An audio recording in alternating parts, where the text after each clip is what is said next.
হৃদয়ের গভীরে যেখানে আল্লাহ তার রসুলের ভালোবাসা জায়গা দিয়েছি, কাবার মালিক আল্লাহর কসম, রে কাফের তুই আমার হৃদয়ের সেই জায়গায় হাত দিতে পারবি না।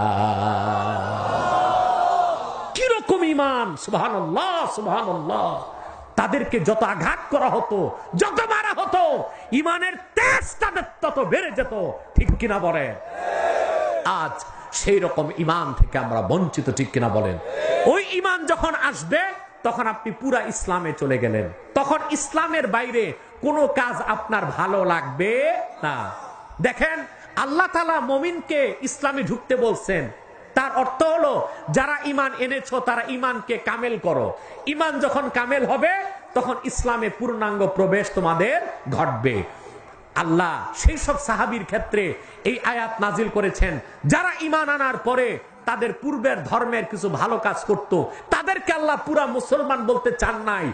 আজ এই জনসমুদ্রের কাছে আমার প্রশ্ন, আমরা যারা মুসলমান নামধারীরা চেতনার নামে, ঐতিহ্যের নামে, ভাস্কর্যের নামে মূর্তি নির্মাণ করছি, আদালত চত্বরে মূর্তি স্থাপন করেছি, 31 নাইট করছি, পহেলা বৈশাখী করে বিজাতির খারাপ কাজগুলোকে চর্চা করছি, তাদের পক্ষে নিজেদেরকে মুসলমান দাবি করার আদৌ কি কোনো সুযোগ আছে?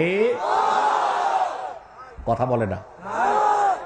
যদি সাহাবায়ে কেরাম ইসলাম আনার পরে তাদের পূর্বের ধর্মের কিছু ভালো কাজ করার পর আল্লাহ পছন্দ না করে থাকেন, তাদেরকে পুরা মুসলমান বলে স্বীকৃতি দিতে আল্লাহ না চেয়ে থাকেন, তাহলে আমরা মুসলমান নামধারীরা আজকে কি করছি?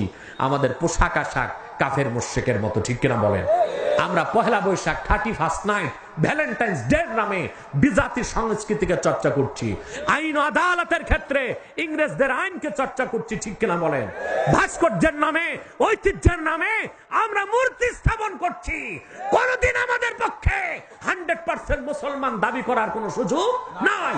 অতএব আমাদেরকে পুরাপুরি ইসলামে প্রবেশ করতে হবে। রাজি আছেন?